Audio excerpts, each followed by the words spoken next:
Hello, everybody. Thank you very much for joining us once again. To anyone who's going to watch this live, thank you. And to anybody who will watch this as a recorded interview, thank you very much for watching this interview. Um, yes, we are having our next African composers interview, and as usual, I will give the composer an opportunity to introduce themselves. So today we have a composer with us. Before we introduce her, I would like to before she introduces herself, sorry, I would like to thank her for joining us. Thank you very much, for getting in touch and for joining us for this interview. So, without further ado, please introduce yourself. Hello, everybody. My name is Emily Dangwa, and I'm actually very privileged to be on this live interview. I would call myself more of an international child because I come from two continents. My father is a Tanzanian, and my mother is from the Philippines. Also, we grew up all over in Lesotho, in South Africa, and now currently I live in Namibia because I married a Namibian. Okay. So you would say that I am from all over.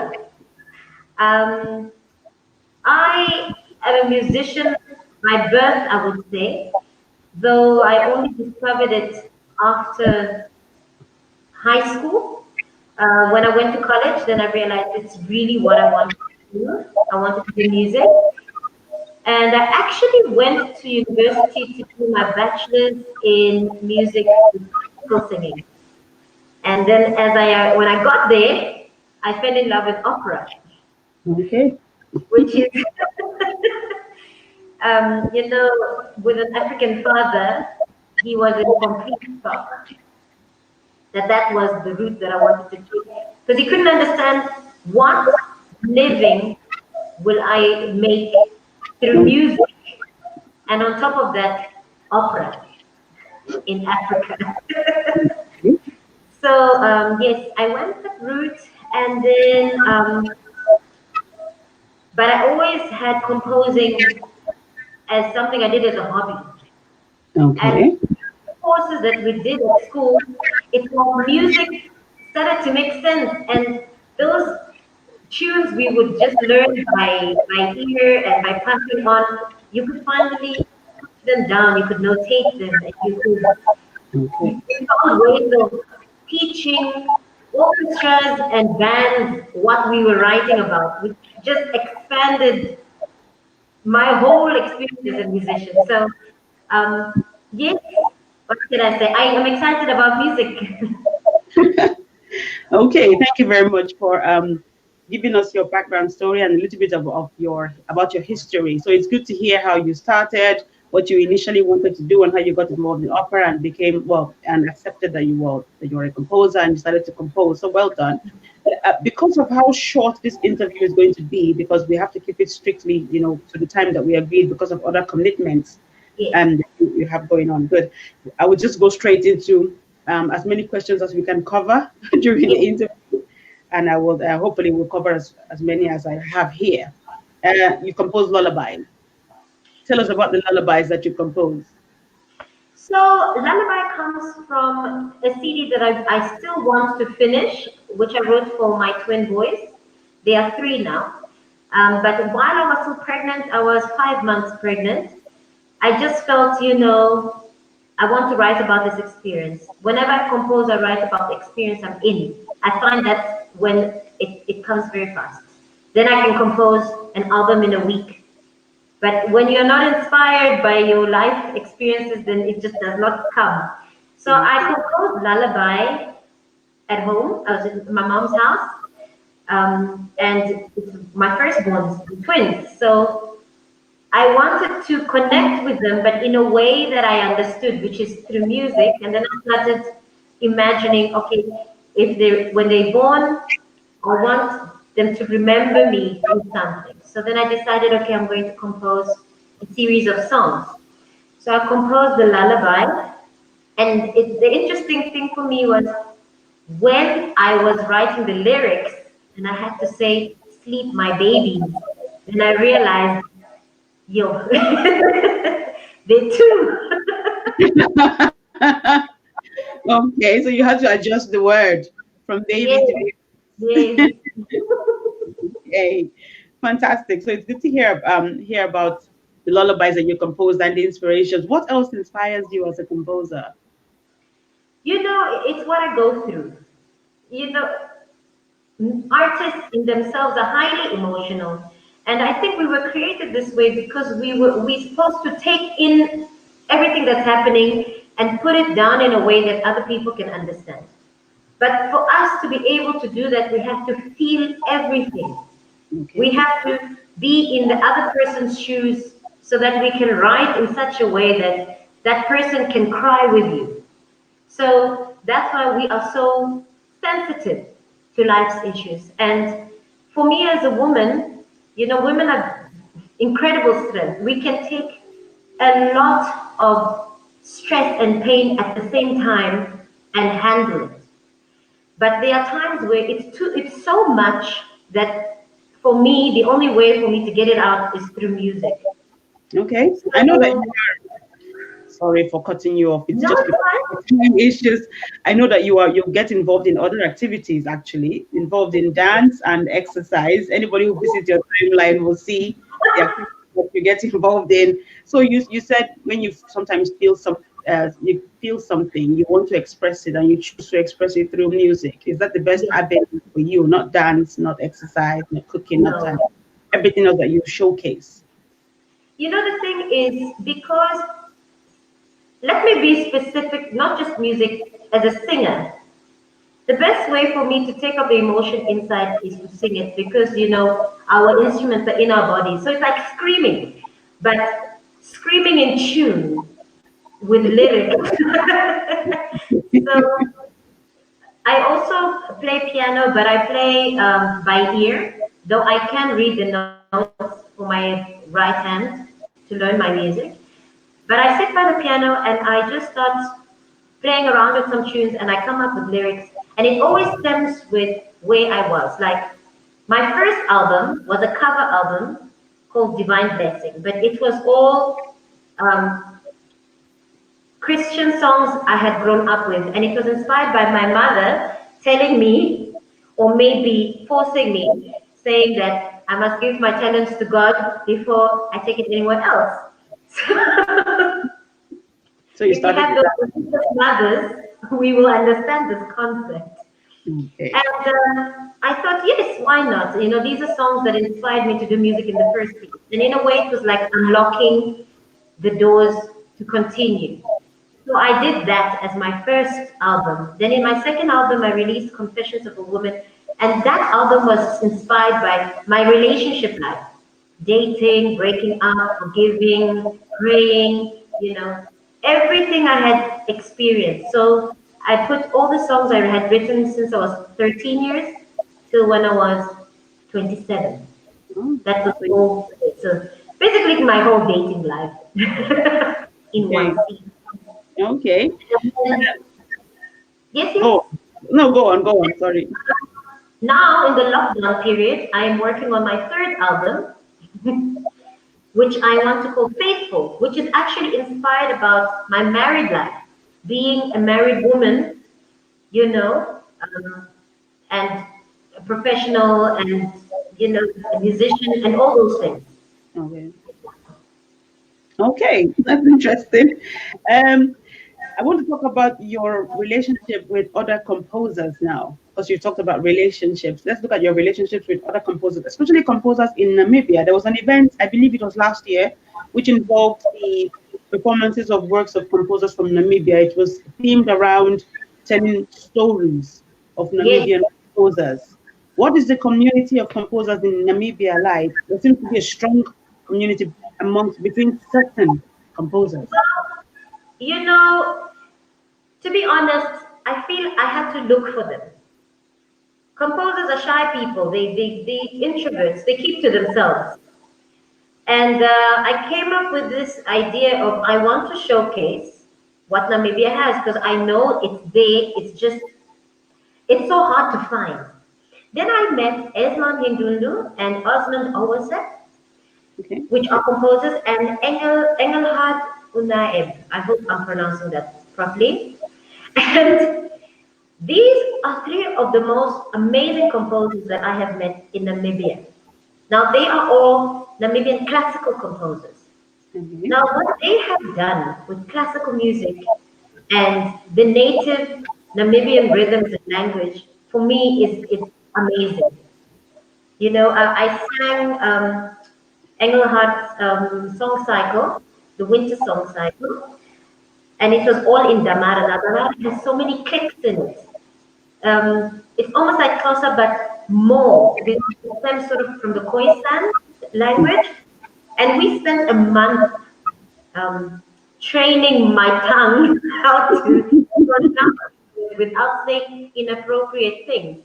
So we really, that was an experience for me. But by going into the language, you understand the music and then you understand the people. So that is something that we wanted to explore, and we put it on by ourselves, no funding. It was a bit intense to showcase what we had. And it was a great success because I found that Namibians themselves didn't realize they have this, you know. It was, I mean, from the pictures and the videos that are available online for anybody who is interested, it was quite an event. And yes, it absolutely came off, at least from those of us watching from a distance, as something that was clearly a huge success. So well done to you. I mean, should we look forward to more events of that kind? And is there a plan to expand it beyond the composers in Namibia or Namibian composers? Definitely. You know, I remember you shared some work from some people that have written for soprano, which I was very interested in singing because the next thing I wanted to try was to sing other people's compositions from all over. Like I say, you know, I'm half Tanzanian. I want to sing some stuff in Swahili. I want to see, like, I'm just so interested in what other people are doing there, classically or jazz wise or pop wise. You know, but the reason why we're focusing classically is because we feel it's a genre that's been neglected. A lot of people feel it's a European thing. But what they don't realize is music has evolved so much that classical music is just a genre like Afropop, like reggae, like R&B and jazz. It's just another genre. And when you actually combine it with what we know, it becomes like a beautiful thing. So I really want to explore that more. And we were talking about trying to do another celebration of stories this Yeah. year.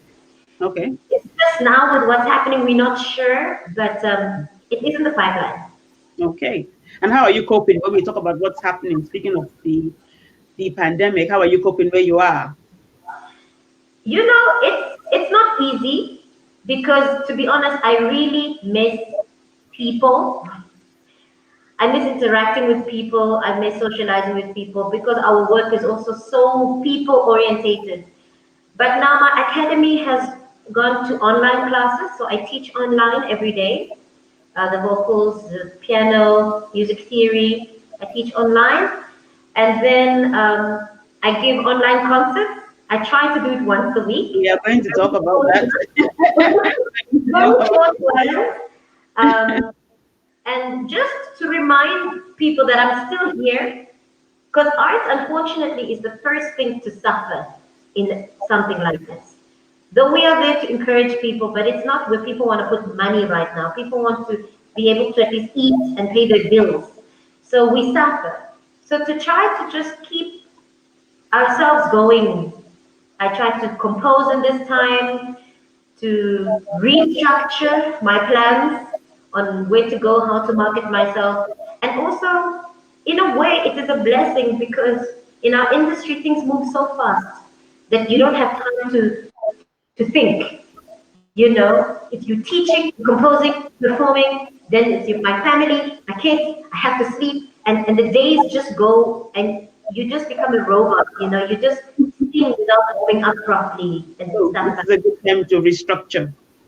that. Exactly, exactly. Now, you were talking about your performance online, the concert. You perform in different locations. Again, if anybody follows you, they can see this clearly from your timeline on Facebook. That you perform in a vast, array and a large number of varied locations. But on the 2nd of April, you had a one-person live stream concert titled "The Yes. Show Must Go On" online lockdown mini concert. What was your what was the major takeaway from that experience for you? It was a thing of complete exposure. In all the performances I have done, that was the first time I felt completely exposed. Because one, it's live, you can't take it back. Two, a person can always rewind and go back and double check if It you was missed brilliant. something. It was So brilliant. I really felt so exposed. And also the second thing was trying to be inspired because you are singing to the phone. Yes, you mentioned that during the Yeah. yes. And And normally you said that you after the piece, you said, "I hope you enjoyed that." It's difficult, to sing to a camera, the cameraman. Well yes, done. Anyway, well done. my husband was behind that camera, but you could see he was concentrating not to mess it up, and he was focused. But I'm used to looking at people, and I see their reaction, and I can see their eyes, and then they smile at me, and you get inspiration to give them something. And now it was just the camera, so that was a challenge. This social distancing is very difficult. I think it's difficult for a lot of artists because we still have to give you the warmth and the love, even if we don't see you. Mm. Okay. So when you first started to compose, and even today, what are the main challenges that you have faced with getting your works performed? Funding, it's funding, because coming up with the idea is easy. I can say I want an orchestra to accompany a live band, and then I want the choir to sing, that line. Then I want to cut it from that angle, and and then we forget there's the technical people, the marketing, selling those tickets to actually pull the bill.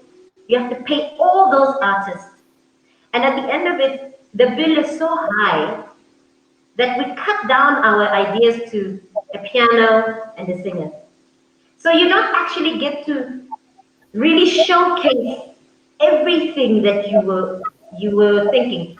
And even if you go the route of going into the studio, you have to pay studio time. And the cheapest way is to recreate those instruments electronically through the gadgets you get. But it doesn't have the same feeling. So I think those are the challenges, how to get your music out there the way you envision. I had the privilege of the National Orchestra playing my compositions because they had asked us to promote our compositions with Esnon. And then I heard an orchestra play my music for the first time, and it's something that came free. And I was thinking, if I had the money to do this, and record it. Yes. Uh, so yeah, those I would say are the challenges. Oh, okay. A lot of composers have similar challenges. They find it difficult, or they have difficulty with getting their works performed. So they compose a lot of work, and the works just get stored and not performed. If a composer wants to reach out to you, I mean, you did reach out to me some time ago asking for works, but if Yes. composers want to reach you directly, what kinds of works are you on the lookout for? What kind of compositions, what kinds would you consider? It will help if they've got something for soprano, because soprano is the voice type. Um, if there's a band involved, then we can make that happen. I think it would just be a matter of maybe in getting contact with me. You can on my Facebook page, Emily Dangwa Artist, and let's see what you have, and we can talk about how we can make that happen. Because for me to say I want only this, I'm limiting potential. Like I have ideas of a marimba orchestra, um, Okay. ideas where we have djembe for only djembe as our percussion with, like there are ways of making the compositions work. So I would say get a hold of me and let's see how we can work together to make it happen. Okay. Uh, what are your ongoing projects? Tell us about your ongoing projects or perhaps plans, future projects. Well, like I mentioned, my third album, Faithful, that I'm Hmm. working on, I have now composed three and a half songs out of eight. It's a Okay. half, still almost there. I aim for 8 songs. I think it's enough. Okay. And then we're supposed to have a live concert in September. Um, that was, you know, the hall has already been paid for. We managed to get a support from the National Arts Council for this one, so I'm quite excited about that one. So I hope that this lockdown clears soon so we can get back to office. But Mm. if not, it will probably be postponed into the next year. And then from my academy's point of view, we wanted to do a musical composed by Engelhardt Naib. Okay. He composed a musical called Tuli the Cheetah Cup. So we wanted to put that on and audition, of course, other young artists in Namibia to see if they would be interested in doing a musical. So these are things we have in the pipeline and we're trying to work on, and hopefully they will come to life. That's brilliant. Well done. Uh, let's talk about your compositions now. All the compositions you've written, of all of them, do you have one that you are most proud of? Um, all of them for me shock me because Shock. they shock me because it's different elements that I try to work with. I can probably tell you about what amazes me from each composition. Okay. Like Yeah. Falling in Love for me was more R&B, but it had a full band and with a reggae rhythm, and it was so outside of what I thought I could do, but it worked. And then I had Don't Let Me Go, which is purely a cappella where it's three-part harmony, but moving in sort of a canon effect, and that works. And then there is Once Upon a Time that I wrote for strings and band, and somehow it creates this Disney sort of feeling. Somebody asked me, "Is this music used in a movie?" And I thought it could be, but there are elements that shocked me. And then when I wrote Lullaby, Eslan came to me and said, "Emily, I really like this tune. Do you mind if I arrange it for choir?" And I said, "No, go ahead." And the arrangement he came up with was amazing. It so complemented it. It was orchestra and choir with the soloist. And he always wants me to sing the solo part. And for his concert, I said to him, "No, for the first time, I want to sit and hear myself, my composition." Yes. And Okay. to write something and give it to someone and have them perform it is a whole nother experience. It's like you gave birth to something and it's going. Oh, fantastic. And I mean, speaking of hearing your works performed, what for you is as a composer is the definition of success? you know, for your work to do what it was meant to do. If And it what can do what it was meant to do. So when I wrote Lullaby and Dreamcatcher, and yeah, those are the two that were featured, and the orchestra played it for me. Now I had not tested this music before, but I had written it for my kids. So I had written it for children. All the kids in that hall stopped the noise, crying, whatever it is that they were doing, and wow. they were listening. Even babies that were being held, they stopped crying. And that for me just brought tears because I was thinking the fact that my work did what it was intended to do. The adults are like, oh, this is so simple, this is so boring, this is so, but the kids enjoyed it. And that was the main situation. Okay. So your works are more like messages or tools, and if they can achieve what they've been sent out to do, that for you is the definition of success. Yes.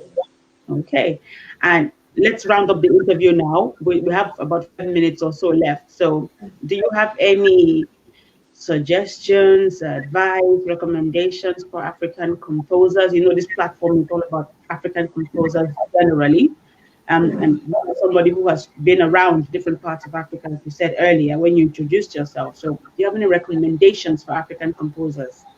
Especially looking at what one of your listeners has just posted around having a digital space where performers compositions by Africans. But give us your suggestions as well. Thank you. I would say for one, take the time to get educated. A lot of us Africans, our work disappears because we don't have it written down. We don't have a way to communicate it to the next generation. So the thing that needs to happen is get educated in the sense that you can communicate with other artists and other composers out there. And you can actually share your work. You can give your works to orchestras and to bands and to other, musicians and say, this is my music. Can you do this? Can you perform this? That's the one thing. That's the one way our music can live longer when we're gone. Get your stuff recorded. It's not easy because we don't have the money and stuff like that, but there are ways. Like even if you just record it like this online, it's stored on Facebook, it's stored on Google Drive and wherever. You have something documented with the timestamp on it and you are sharing it. And the third thing is don't ever think that um, because music comes easy to Africans because we sing at home, we make a noise at home, we are taught how to communicate through song. Don't think because it comes easy to you, it's just a thing. It's a pass by thing, it's a hobby. That is very important. Absolutely. I completely, I recognize that. Yes. It's a gift, and it is your duty as the continent to share that with other people that it doesn't come naturally to, you know? And the reason I say this is because I once came across, when I was in Berlin, the German people said to us, "Well, how are you guys so musical? Why you guys have got natural projection and all of that?" And we say, well, we sing in our houses. And one of the girls said, we don't sing in our houses. So cherish the natural gift you have and use it to share. If you can't notate your stuff, get someone who can. If you don't know what's going on, get someone to help you so that you at least have a record and be proud. Composers always want to sit at the back. They don't want to stand up for their work and say, this was me. Be proud to say, I wrote this. This is my message. And get your stuff out there. Okay. Well, it's been brilliant talking to you. I will not keep you for any longer than this. I heard, I think someone's calling you in the house somewhere, so I will round up the interview. I will round up the interview now, but it was really brilliant talking to you. We managed to arrange this. We've been trying for some time to, to set up this interview. So Yeah. thank you very much for your time. We wish you the best and wish you success with whatever it is you do. And we hope to hear more from you and to keep up with your follow up with your activities as well. So thank you. Thank you so much. Thank you for having me. And thank you for doing this. It's very appreciated. Thank you. Have a good day. Bye bye. Bye.